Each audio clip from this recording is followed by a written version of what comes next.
بالله من الشيطان الرجيم. بسم الله الرحمن الرحيم. يا أيها الذين آمنوا اتقوا الله حق تقاته ولا تموتن إلا وأنتم مسلمون. الآية سورة الله العظيم. أما بعد، معاشر المسلمين والmuslimat, para alim dan ulama, para asatidz, para tokoh masyarakat, para orang tua kami, bapak-bapak, ibu-ibu, beserta anak-anak kami yang semuanya insyaallah dimuliakan oleh Allah Subhanahu wa taala. Bersyukur kita kepada Allah dengan mengucapkan kalimat alhamdulillahirabbil alamin. Malam hari ini Allah masih izinkan kita untuk duduk di tempat yang paling Allah Subhanahu wa taala senang.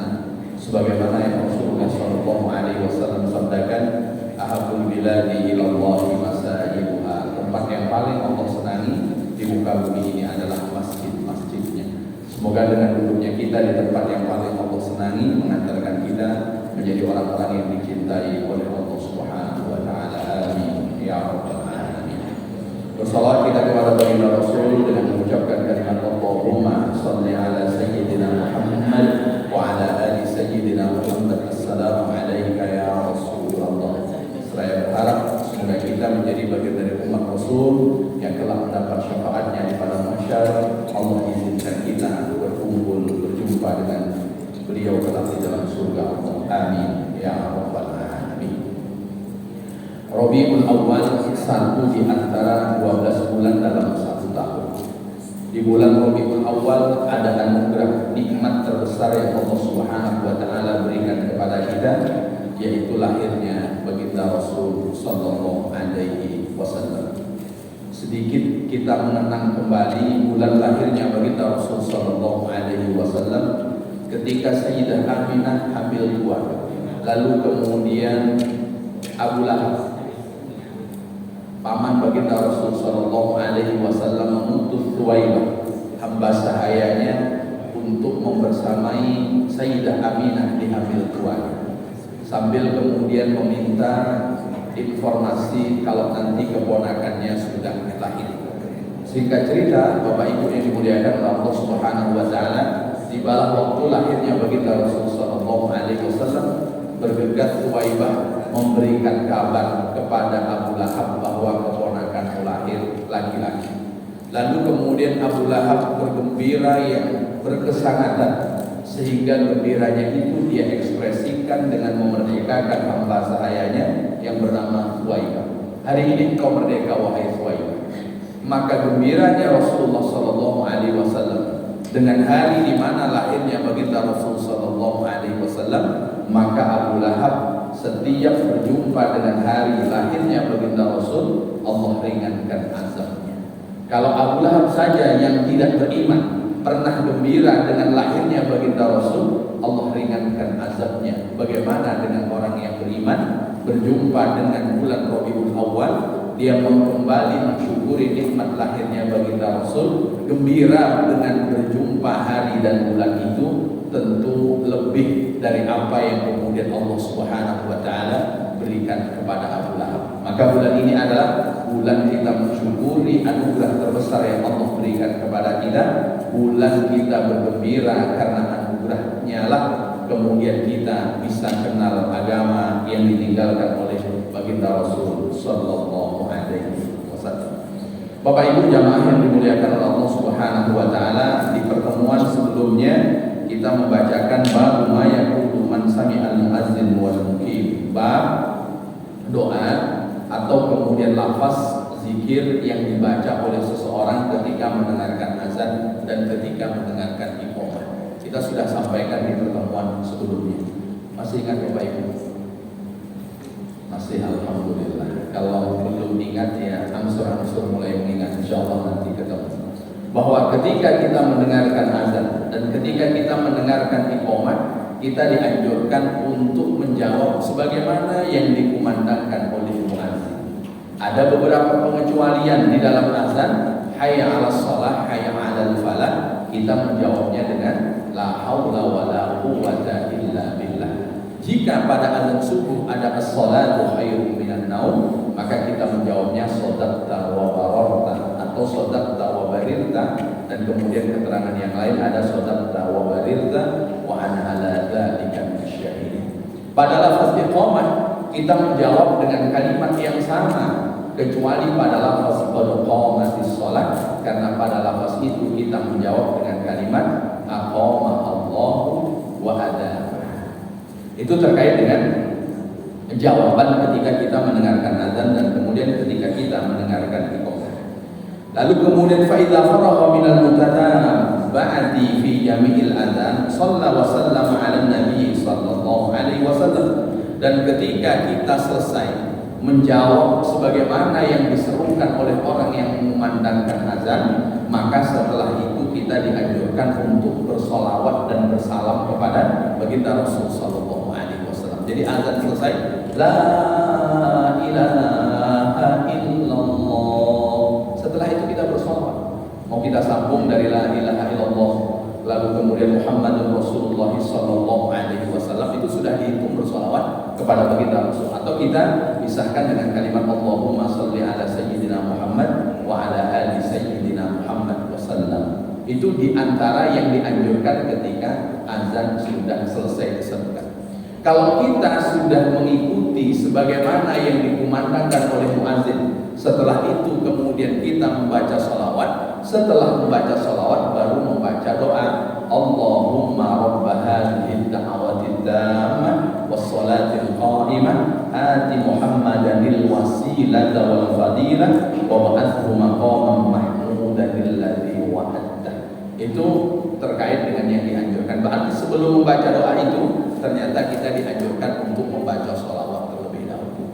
Biar mudah kita sambung setelah menjawab la ilaha illallah Muhammadur Rasulullah sallallahu alaihi wasallam. Kita sudah dihitung bersalawat, lalu kemudian kita sudah dihitung bersalam kepada baginda Rasul sallallahu alaihi wasallam. Lalu apa yang disampaikan oleh Imam Nawawi ini dari Abdullah bin Amr bin As radhiyallahu anhu sami'a an-nabiy sallallahu alaihi wasallam yaqul, bahwa Amr bin As mendengar baginda Rasulullah sallallahu alaihi wasallam bersabda, "Idza sami'tumun nidaa, idza sami'tul muadzdzina faqulu misla ma yaqul." Kalau engkau mendengarkan azan diserukan, maka ucapkanlah sebagaimana yang diserukan oleh muadzin. Ucapkanlah sebagaimana yang dilafazkan oleh orang yang iqamah, kecuali pada beberapa lafaz yang kemudian sudah kita sebutkan tadi. Tsumma shallu alayya. Tapi setelah itu kata baginda Rasulullah sallallahu alaihi wasallam, kemudian bersolawatlah kepada. Ada inilah yang kemudian sebelum berdoa kita dianjurkan untuk bersolawat dan bersalam kepada baginda Rasulullah sallallahu alaihi wasallam. Kenapa kemudian kita dianjurkan untuk bersolawat? Kata baginda Rasul, fa inna man shalla alayya sholatan sallallahu alaihi asra. Orang yang satu kali bersolawat kepada aku, kata baginda Rasul, maka Allah akan bersolawat untuknya sebanyak 10 kali. Maka bisnis yang paling menguntungkan itu ketika kita berbisnis dengan Allah Subhanahu wa taala, yang pasti kita tidak akan pernah rugi. Keuntungan paling sedikit itu 9, karena setiap kebaikan bi asrati amsalha, Allah bi asyri amsalha, Allah akan lipat gandakan menjadi 10. Kalau kita bisnis dengan kawan, kira-kira keuntungan paling banyak berapa Bapak Ibu? Umpamanya saya tanam saham dengan Bapak Ibu 1 juta, kira-kira untungnya berapa ya? Ada tidak yang untungnya 900.000 Bapak Ibu? Kalau ada, boleh saya tanam saham. Hanya dengan Allah Subhanahu wa ta'ala. Maka kata Rasulullah, bersolawatlah kepadaku, karena 1 kali solawatmu kepadaku, 10 Allah akan bersolawat kepadamu. Maknanya Allah akan memberikan ampunan dan Allah Subhanahu wa ta'ala akan memberikan rahmat berlipat kepada orang yang 1 kali bersolawat kepada baginda Rasulullah sallallahu alaihi wasallam. Summa sallallahu lil wasilah. Kemudian setelah itu mintalah kepada Allah untuk wasilah. Jadi Rasulullah sallallahu alaihi wasallam hanya meminta kepada kita agar selesai azan kita memintakan kepada Allah agar diberikan kepada baginda Rasulullah sallallahu alaihi wasallam wasilah. Makanya di dalam doa setelah azan tadi, ati Muhammadanil wasilah. Ya Allah, berikan kepada Nabi Muhammad wasilah. Lalu apa yang dimaksud wasilah itu? Fa innaha manzilatun fil jannah la tabtaghi illa li 'abdin min ibadillah. Bahwa wasilah itu satu tempat di dalam surga yang Allah berikan hanya kepada 1 orang dari sekian hamba Allah Subhanahu wa ta'ala. Jadi satu tempat di dalam surga disebut dengan wasilah, Allah hanya akan berikan kepada 1 orang. Lalu kata baginda Rasul sallallahu alaihi wasallam, wa arju an akuna ana huwa, dan aku berharap wasilah yang Allah sediakan itu diberikan kepada aku, kata baginda Rasul. Nah, itulah yang kenapa kemudian Rasulullah sallallahu alaihi wasallam meminta kita, mintakanlah kepada Allah untukku. Kapan? Setelah bersolawat kepada aku, setelah azan dikumandangkan bersolawat kepadaku, mintakanlah wasilah. Maka orang yang berdoa setelah azan, dalam doa azan itu ada kalimat ati Muhammadanil wasilah, kata baginda Rasul, faman sa'ala lil wasilah halat lahu syafa'at, maka wajib baginya untuk mendapatkan syafaat. Maka Bapak Ibu, kalau ingin mendapatkan syafaat Rasul, satu di antaranya ketika selesai azan dikumandangkan, mulai bersalawat dan bersalam kepada baginda Rasul. Setelah mengikuti dengan menjawab azan tadi, lalu kemudian membaca doa Allahumma rabb hadhihi da'wati tammah dan seterusnya, karena di dalam doa itu ada ati Muhammadanil wasilah.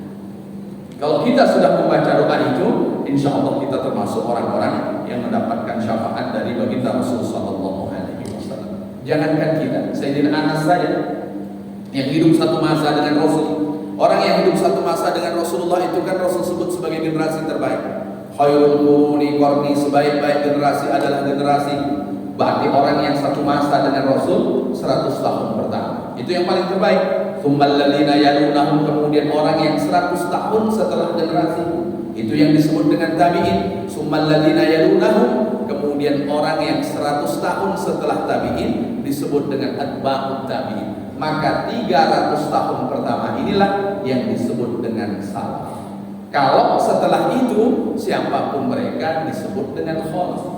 Jadi salaf itu kapan? Orang yang hidup di 300 tahun pertama, mereka yang 100 tahun pertama sahabat, 100 tahun kedua adalah tabi'in, 100 tahun ketiga adalah atba'ut tabi'in. Karena ada sahabat yang usianya sampai 100 tahun. Dan begitu juga ada orang-orang ini dalam hitungan waktu, ada yang usianya sampai 100 tahun.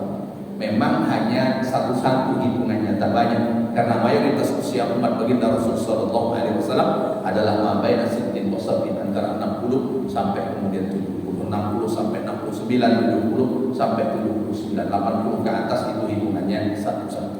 Lalu kata Sayyidina Anas bin Malik kepada baginda Rasul sallallahu alaihi wasallam, ya Rasulullah, isfa'ni yaumal qiyamah, wahai Rasul, berikan syafaatmu kepada aku nanti di hari kiamat. Sayyidina Anas 10 tahun satu atap dengan Rasul, masih minta agar Rasulullah sallallahu alaihi wasallam memberikan syafaat kepadanya. Dan Rasul sallallahu alaihi wasallam memberikan contoh, meskipun Allah memberikan wewenang kepada baginda Rasul untuk memberikan syafaat, Rasul masih menutup dengan kalimat inni fa'ilun insyaallah. Insyaallah aku akan lakukan. Kenapa Rasulullah tahu bahwa beliau bisa memberikan syafaat? Allah mengirim malaikat Jibril untuk menjumpai Rasul sallallahu alaihi wasallam, memberi dua pilihan. Pilihan yang pertama, ayat bulan nisfu ummatikal jannah Muhammad. Pilihan yang pertama, apakah engkau mau bahwa akan aku masukkan ke dalam surga separuh dari umatmu? Itu pilihan yang pertama. Separuh umat Nabi Muhammad dijamin oleh Allah Subhanahu wa taala masuk ke dalam surga. Tapi Rasulullah sallallahu alaihi wasallam tidak menginginkan jaminan yang pertama. Wa baina syafaat, pilihan yang kedua, nanti engkau bisa memberikan pertolongan yang disebut dengan syafaat. Lalu apa kata Rasulullah? Fakhtartu syafaat, lalu kemudian aku lebih memilih untuk bisa memberikan syafaat dibanding hanya separuh dari umatku saja yang masuk ke dalam surga. Nah, itulah yang kemudian Rasulullah sallallahu alaihi wasallam lakukan untuk kita. Likulli nabiyyin da'watun mustajabah. Setiap nabi punya satu doa yang dia minta kepada Allah Subhanahu wa taala, Allah akan kabulkan seketika itu juga. Itu masing-masing nabi punya. Fata'ajjala kullu nabiyyin da'watah. Setiap nabi bergegas menggunakan doa itu waktu hidup. Nabi Nuh sudah gunakan doa itu saat tidak sanggup lagi melihat perangai kaumnya, minta kepada Allah agar membinasakan semua kaumnya kecuali yang bersama dengan Nabi Nuh di dalam kapal. Sudah dipakai doanya. Nabi Ibrahim sudah, semua nabi sudah.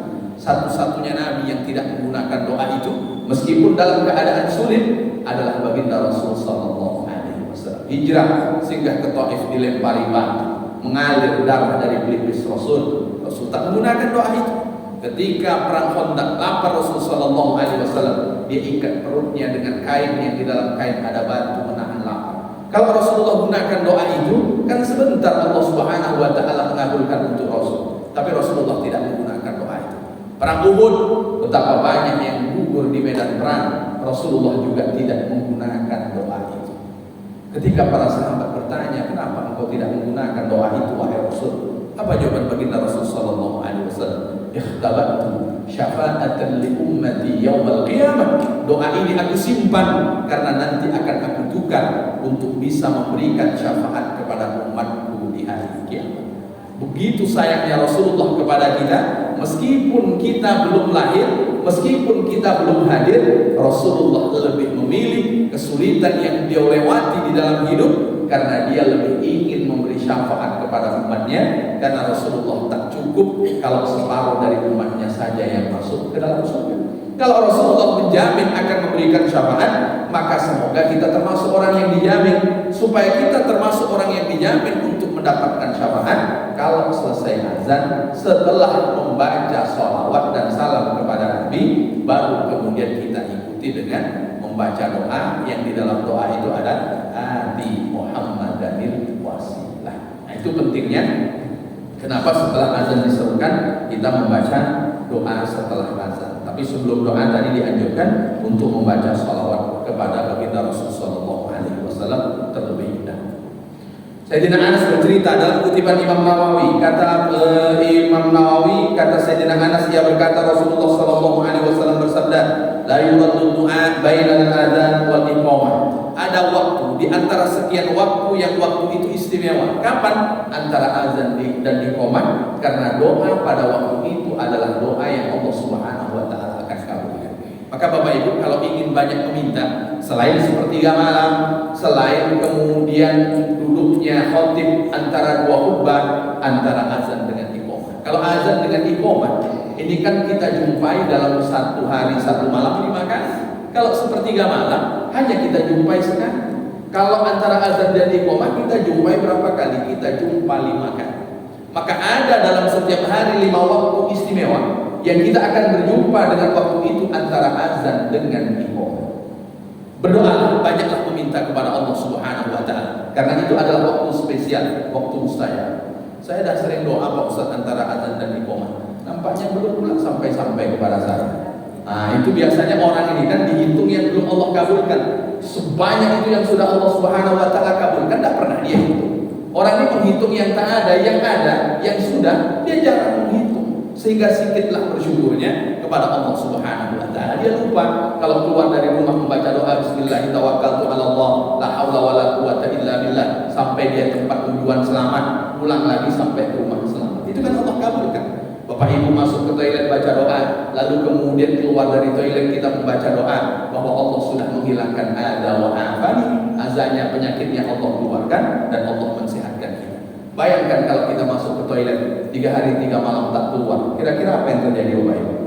Oh, itu sudah Allah Subhanahu wa taala kabulkan. Maka untuk meyakinkan di dalam doa kita, ingatlah pesan Rasul sallallahu alaihi wasallam, "Ma min muslimin yad'u," kalau ada orang muslim berdoa meminta kepada Allah, illa a'tahu salasan, al-hadis 5 makna, Allah akan berikan untuknya 3. Jadi orang yang berdoa itu 3 sudah dijamin oleh Rasulullah. Kalau 3 itu tidak ada, 1 atau 2 di antara 3 itu pasti Allah Subhanahu wa taala akan berikan. Tidak mungkin tidak. Yang pertama, bagaimana dari 3 itu? Ayyu anjila da'wata. Ada doanya itu yang Allah kabulkan dengan cepat. Ada doa-doa kita yang Allah kabulkan dengan cepat. Apa contohnya Bapak Ibu? Doa kita yang Allah kabulkan dengan cepat. Contohnya ketika kita makan, kita membaca doa bismillah. Lalu kemudian setelah makan, lalu kemudian kita bisa mencerna makanan, lalu kemudian kita mengatakan alhamdulillah. Itu kan di antara doa yang sudah Allah Subhanahu wa taala kabulkan. Coba kita makan, lalu kemudian kita tersedak. Lalu dengan tersedak itu kita mati Bapak Ibu. Nah, ini kan berarti tidak dikabulkan oleh Allah Subhanahu wa taala. Ini antara yang paling cepat Allah Subhanahu wa taala kabulkan di antara sekian permintaan kita kepada Allah. Kalau kemudian kita menganggap itu juga belum cepat, ya wajar lah, karena kita bukan para wali. Wali itu paling cepat. Kalau wali murid ya kadang-kadang cepat, kadang-kadang lambat. Kita kan wali murid Bapak Ibu. Nah, tidak lagi Bapak Ibu. Ya atuk dari wali murid lah insya Allah. Kalau tidak wali murid lagi. Ini artinya ada. Tapi kalau kemudian itu masih membuat kita belum yakin bahwa doa itu bermanfaat kepada kita, maka yang kedua apa? Yang kedua ayyudakhirahu fil akhirah. doa itu gantinya kalau Allah tidak berikan di dunia, Allah akan simpan menjadi pahala nanti di kampung akhirat. Maka Rasulullah SAW menjelaskan, doa ibadah, doa itu ibadah. Kalau ibadah pasti Allah Subhanahu wa taala berikan pahala nanti di kampung akhirat. Wa ayyabta'ida su'islah. Yang ketiga, orang yang berdoa itu Allah jauhkan dari keburukan. Bapak Ibu pernah tak berdoa sebelum tidur, ya Allah selamatkan aku dari gigitan skorpion, dari gigitan kala itu yang sama, dari gigitan ular. Pernah berdoa seperti itu Bapak Ibu? Kan enggak, cuma bismillah. Apa doa mau tidur Bapak Ibu? Bismillahirrahmanirrahim ahya wa amut, atau dalam riwayat yang lain Bismillahirrahmanirrahim amutu wa ahya. Kan cuma itu. Dengan menyebut nama Allah aku tidur dan aku hidup. Itu kan cuma itu yang kemudian kita baca.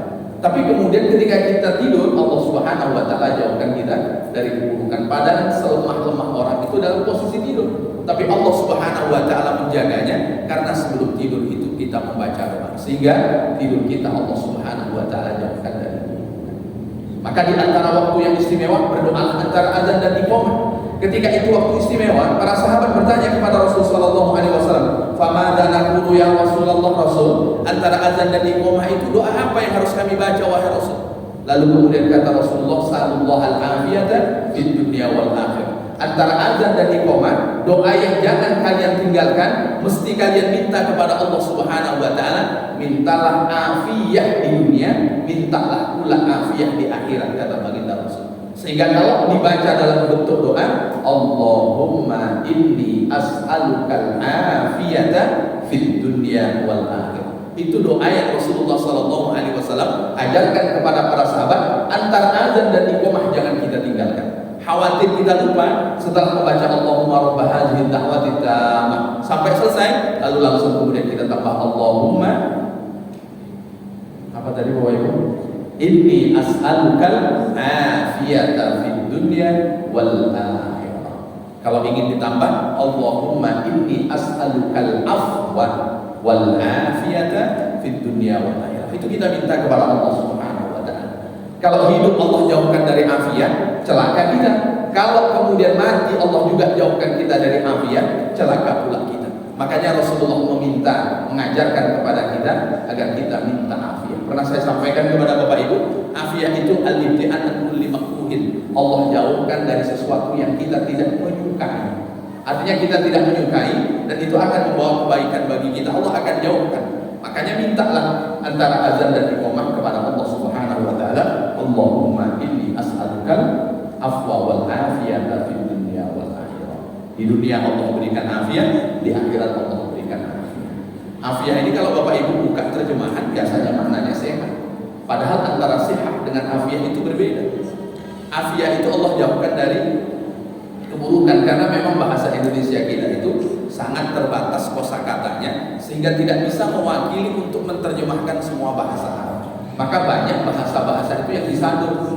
Umpamanya majelis, tak ketemu bahasa Indonesianya, ya tetap majelis. Sehat, tak ketemu juga bahasa Indonesianya, tetap sehat. Artinya dari bahasa Arab yang kemudian dibakukan di dalam bahasa Indonesia. Afiat juga tak ketemu bahasa Indonesianya, sehingga kemudian disebut juga dengan afiat. Mungkin Bapak Ibu masih ingat dulu waktu nulis surat paragraf pertama apa Bapak Ibu? Semoga Bapak Ibu dalam keadaan sehat walafiat. Anak-anak sekarang masih ada surat pakai itu Bapak Ibu? Masih ada anak-anak sekarang?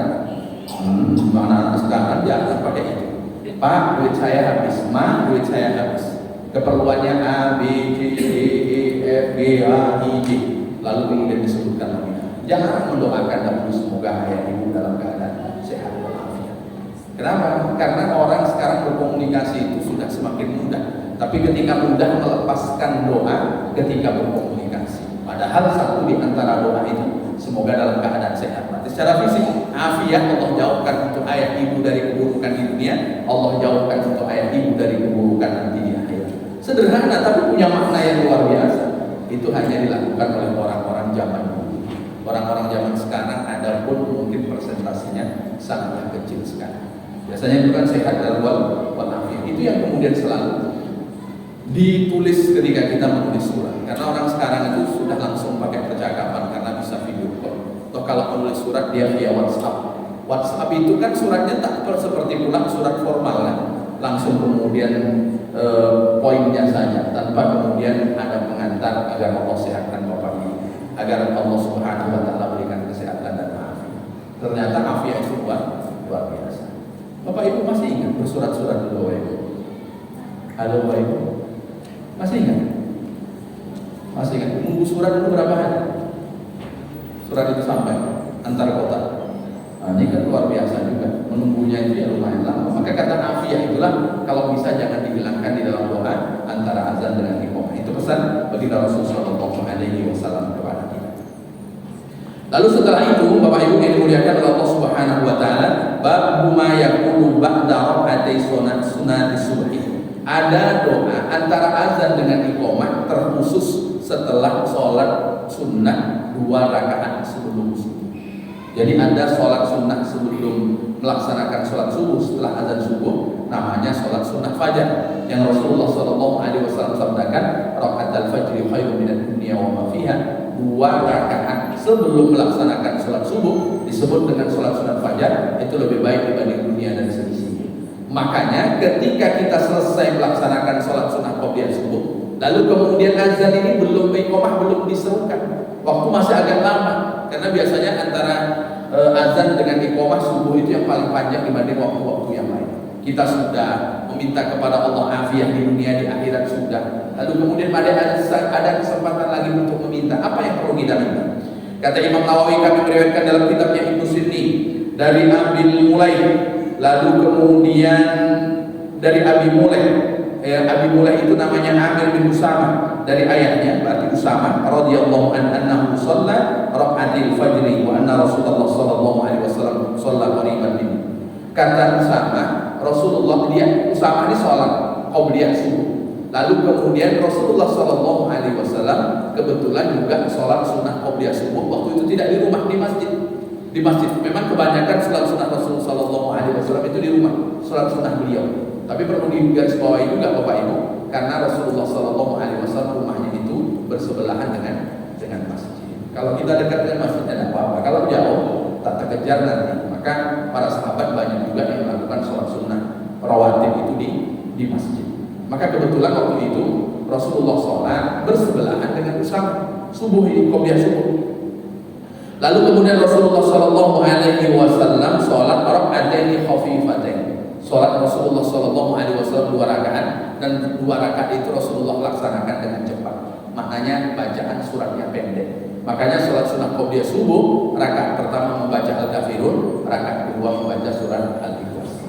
Sehingga itu dihitung pendek. Kalau Al-Kafirun, Ikhlas itu dihitung pendek. Maka ada beberapa sholat yang kita dianjurkan untuk membaca 2 surat itu. Apa diantaranya selain qobliyah subuh? Sholat setelah tawaf di belakang maqam Ibrahim. Setelah tawaf itu kan kita ada sholat 2 rakaat. Itu dianjurkan rakaat pertama juga Al-Kafirun, rakaat kedua juga Al-Ikhlas. Lalu Bapak Ibu yang dimuliakan oleh Allah Subhanahu wa taala, khusus untuk subuh hari Jumat. Subuh hari Jumat. Kalau itu kan dari umum, setiap melaksanakan sholat sunnah qobliyah subuh setelah membaca doa itu tadi. Kalau kemudian khusus hari Jumat, kata Imam Nawawi, wa rawaina fi Anas, dan kami meriwayatkan dari Sayyidina Anas dari baginda Rasulullah sallallahu alaihi wasallam bersabda, "Man qala sabihata yaumil jumu'ati qabla salatil ghadati." Orang yang ketika subuh hari Jumat sebelum melaksanakan salat subuh, dia membaca doa, dia membaca zikir. Apa zikirnya? Astaghfirullahalladzi la ilaha illa huwal hayyul qayyum wa atubu ilaihi. Dia baca doa itu sebanyak salasa marratin, sebanyak 3 kali. Ghafarallahu ta'ala dzunubahu walau kana misladabadil bahri. Allah akan ampuni dosa-dosanya meskipun dosa itu sebanyak buih di lautan.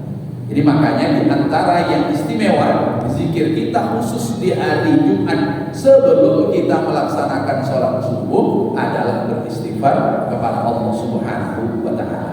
Astaghfirullahalladzi la ilaha illa huwal hayyul qayyum wa atubu ilaihi, sebanyak 3 kali. Khusus hari Jumat. Kalau selain hari Jumat, semua tadi yang sudah kita sampaikan, di antaranya Allahumma rabbi Jibril wa Israfil wa Mikail wa Muhammadin sallallahu alaihi wasallam a'udzu bika minan nar. Bab berikutnya, bab ma yaqulu idza intaha ila shaffi. Bab doa ketika kita sudah berada di shaf. Kan biasanya setelah iqamah selesai, kan kita berdiri di shaf. Kita berdiri di barisan di mana kita akan melaksanakan sholat. Dan shaf yang terbaik yang sudah saya sampaikan adalah shaf yang pertama yang sudah kita bahas.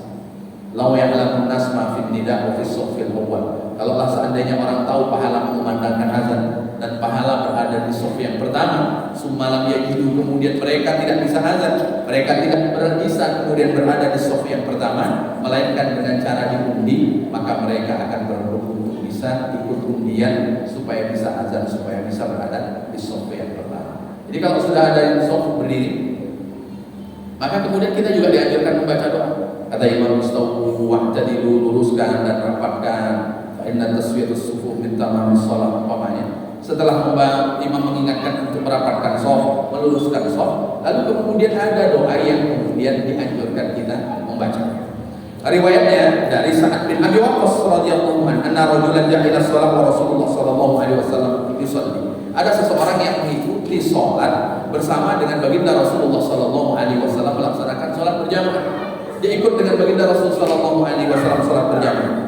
Faqala hina intaha ila shaf, ketika dia sudah berada di shaf di mana dia akan melaksanakan sholat dan Rasulullah sallallahu alaihi wasallam belum takbiratul ihram, dia membaca doa. Apa doa yang dia baca? Allahumma ati afdhala ma tu'ti ibadakas shalihin. Ya Allah, berikanlah kepadaku sebaik-baik apa yang Engkau berikan kepada hamba-hamba-Mu yang saleh. Ini doa cerdas ya. Ya Allah, berikan kepadaku yang terbaik yang sudah Engkau berikan kepada hamba-hamba-Mu yang saleh. Dia tidak menyebutkan apa permintaannya, tapi apa yang Engkau berikan kepada hamba-hamba-Mu yang saleh, berikan juga kepada. Karena saleh ini menarik. Kenapa saleh ini menarik? Saleh itu di antara permintaan Nabi Yusuf di dalam doa. Nabi Yusuf itu waktu berdoa, Bapak Ibu, tawaffani muslimah wa alhiqni bis shalihin. Ya Allah, wafatkan aku dalam keadaan muslim, nanti susulkan aku, kumpulkan aku dengan orang-orang yang saleh. Itu kemudian yang diminta oleh Nabi Yusuf alaihissalam. Nabi Ibrahim doanya minta keturunan apa, Bapak Ibu? Rabbi habli minas shalihin, yang diminta juga saleh. Makanya beruntunglah orang yang ketika doanya cerdas. Di antara orang yang doanya cerdas pada waktu itu orang yang bermakmum dengan Rasul. Setelah iqamah dikumandangkan, lalu kemudian imam belum takbiratul ihram, dia baca doa, Allahumma ati afdhala ma tu'ti ibadakas shalihin. Dia minta kepada Allah, ya Allah, berikanlah kepadaku semulia-mulia, sebaik-baik apa yang Engkau berikan kepada hamba-hamba-Mu yang saleh. Falamma qada Rasulullah sallallahu alaihi wasallam salat. Ketika Rasulullah selesai sholat, Rasulullah tanya, manil mutakallim anifa? Siapa tadi sebelum sholat membaca doa? Doa yang mana yang Rasulullah maksud? Yang Rasulullah maksud yang tadi sahabat-sahabat yang lain kan tak baca, cuma satu itu saja yang baca. Karena satu itu yang baca, maka Rasulullah tanya, manil mutakallim?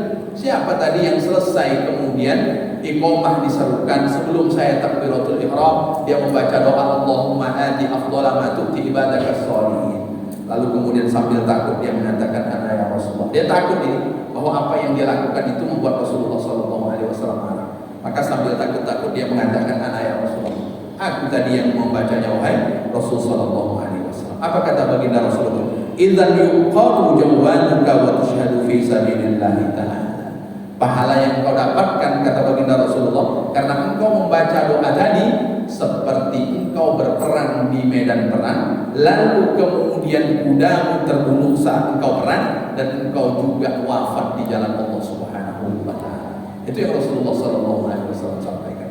Maka di antara zikir ketika kita sudah berada di shaf yang pertama, yang Rasulullah sallallahu alaihi wasallam sebutkan bahwa Rasulullah tidak melarang, bahkan Rasulullah sallallahu alaihi wasallam istimewakan di dalam sabda beliau, dapat seperti orang berperang dia meninggal di medan perang, lalu kemudian dia juga termasuk orang yang kendaraannya terbunuh juga di medan perang, kata baginda Rasulullah. Kapan?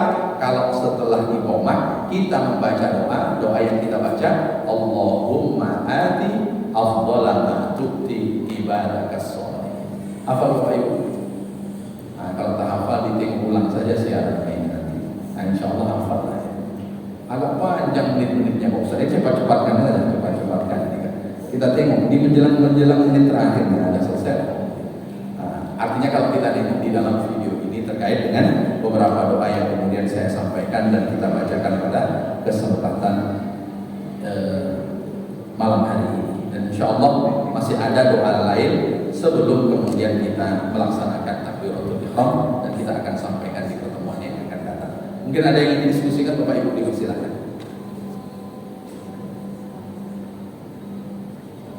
Pas? Nah, ini kalau pas ya sudah nanti pas. Barangkali itu Bapak Ibu, semoga menambah amal kita, menambah pengetahuan kita yang kemudian berbuah amal. Setelah berbuah amal, bagaimana kemudian kita berbagi? Karena begitulah tanda ilmu itu bermanfaat. Kalau hanya dapat seperti kita menanam pohon yang tak berbuah, tapi kalau kemudian kita dapat kita amalkan seperti kita menanam pohon yang berbuah. Lalu kalau kemudian kita sebarkan seperti orang yang meminta bukit dari pohon kita yang berbuah, lalu kemudian akan ditanam di tempatnya, maka tak akan berhenti kebaikan dari pengetahuan yang kita dapat. Demikian Bapak Ibu, tutur kata yang kurang berkenan saya mohon maaf. Sama-sama kita bergembira di bulan Rabiul Awwal dengan banyak membaca kisah-kisah tentang biografi baginda Rasul sallallahu alaihi wasallam kepada anak kita, kepada cucu kita. Kalau ada buku Syama'il Muhammadiyah, baca-baca balik. Kalau tak ada, silahkan beli buku Syama'il Muhammadiyah karya Imam Tirmidzi dan sudah ada versi terjemahannya. Demikian, kurang lebih mohon maaf. Sama-sama kita tutup dengan membaca doa kafaratul majelis. Subhanakallahumma wa bihamdika asyhadu an la ilaha illa anta